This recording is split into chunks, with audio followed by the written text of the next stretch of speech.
वक्रतुंड महाकाय सूर्यकोटि समप्रभ निर्विघ्नं कुरु मे देव सर्वकार्येषु सर्वदा।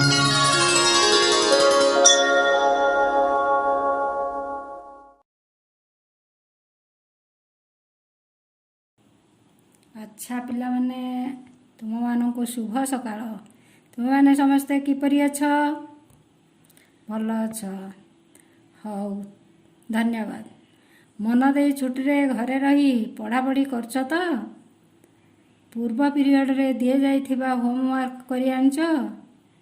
हौ सुना पिला, आज आमे विज्ञानर समस्ते एकापरि नुहंती विषय रे पढ़िबा।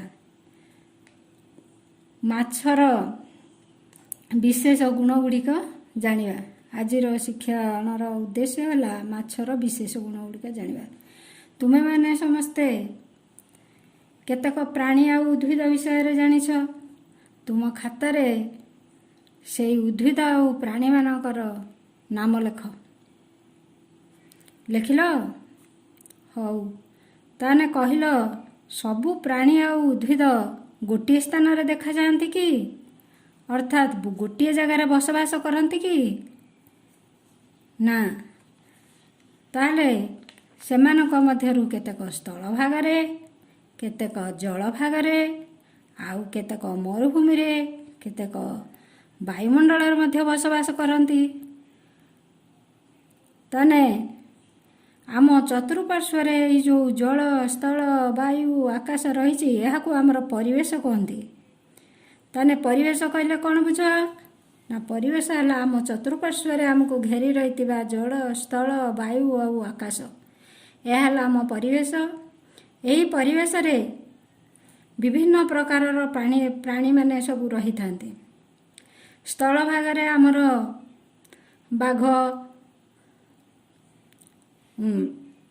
मनीष, विभिन्न प्रकार पशुपक्षी रही थांती। जल भागरे सेमती माछ, बेंग, साप आउ विभिन्न छोट छोट जलजीव मध्य रही थांती। सेमती मरुभूमि रे ओट, आकाश रे उड़ी बुलंती। तुम विभिन्न पक्षी कथा जान आकाश रे सब उड़ी बुलंती। तेणु यही परिवेश रे खाप खुआई चलिबा पई प्रत्येक जातिर प्राणी और उद्भिद मानकर मध्य केते गुड़िए विशिष्ट गुण थाए बा विशेष गुण थाए, जहा फल से माने सही स्थान रे रही पारंती। आउ सबु प्राणी सबु स्थान रे समान भाव रे रही परिबे नहीं। वासस्थान अनुଯାयी सेमानक मध्य रे प्रभेद रही थाए। सेमती आमे आजिर जो विषय रखिछंती माछर जो विशेष गुण जहा फल से जल रे रही पारुछि, से विशेष गुण गुड़िक जो से जल रे रहिया पई उपयोगी होउछि। सेमती ओटर मध्य केते गुड़िए विशेष गुण रही, से मरुभूमि रे रहिया पई उपयोगी। पक्षी मानकर सेमती आकाश रे उड़िबा पई से माने उपयोगी। कंटा जातीय गछ मरुभूमि पई उपयोगी।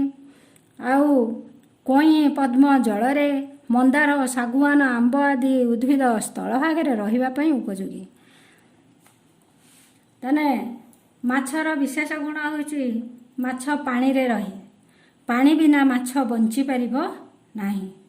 ताने तुमे कहिलो ए चित्र देखिकी माछर विभिन्न अंग गुड़िक सब जो तीर चिन्ह दिया जाइछि देखि पारछ ना? ए चित्र को ए चित्र रे एटा हला गालिसी, एटा पक्ष बा डेणा, एटा लांज,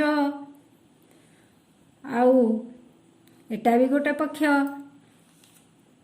ताने यही जो तीर चिन्ह दिखाई जो नाम गुड़िक मु कहीदेनी, तुम्हें सब खातार लिखि रख। ताने कुह माछ देहरे कौन कौन थिबार देखिल? ए चित्र को लक्ष्य करी कुह।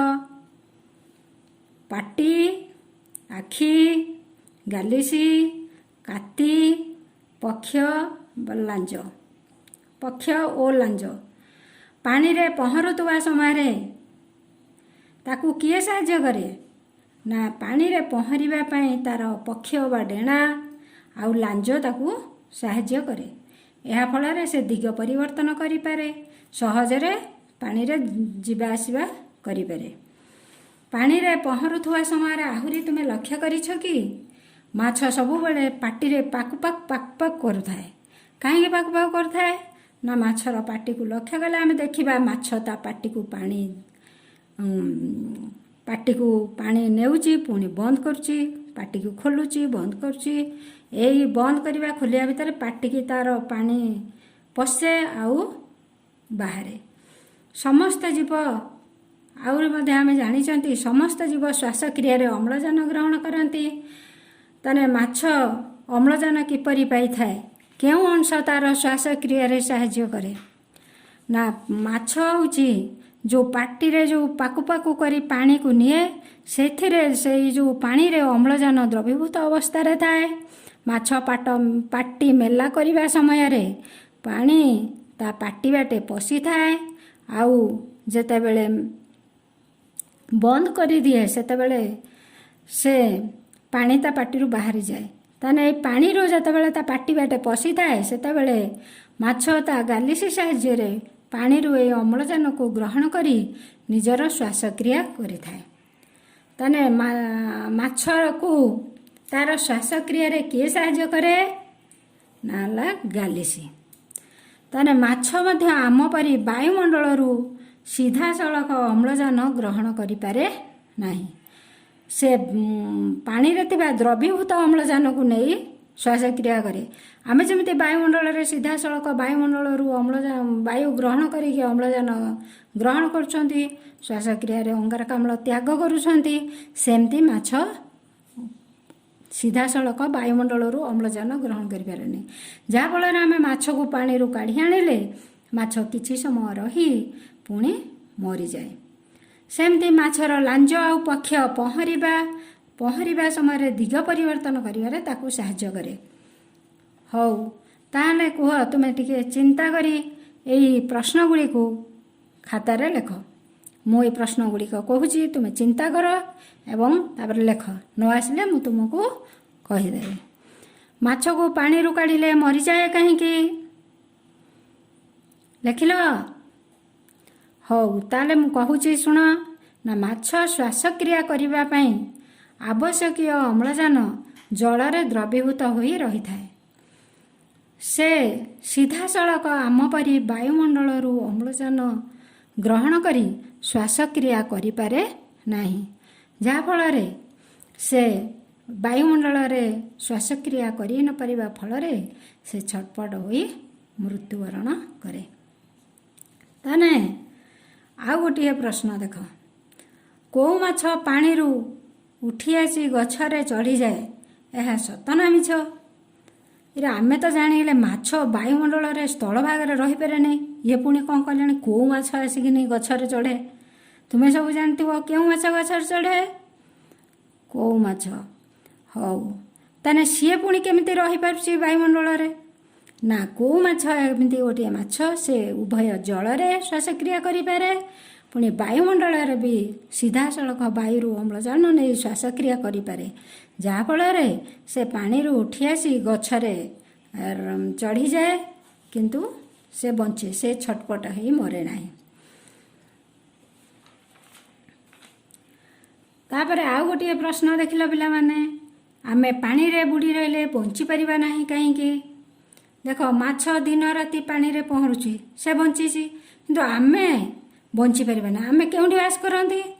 ସ୍ଥଳ ଭାଗରେ ବାସ କରନ୍ତି। ଆମେ ହେଉଛି ସିଧାସଳଖ ବାୟୁମଣ୍ଡଳରୁ ଅମ୍ଳଜାନ ଗ୍ରହଣ କରନ୍ତି, କିନ୍ତୁ ମାଛ ଯେଉଁ ପାଣିରେ ରହିକି ସେ ଦ୍ରବୀଭୂତ ଅମ୍ଳଜାନ ଗ୍ରହଣ କରେ। କିନ୍ତୁ ମାଛ ତାର ଦ୍ରବୀଭୂତ ଅମ୍ଳଜାନ ଗ୍ରହଣ କରିବା ପାଇଁ ତାର ଶରୀରରେ ଗାଲିସି ରହିଛି, କିନ୍ତୁ ଆମର ଶରୀରରେ ଶ୍ୱାସକ୍ରିୟା କରିବା ପାଇଁ କ'ଣ ରହିଛି? ନା ଫୁସଫୁସ୍ ରହିଛି।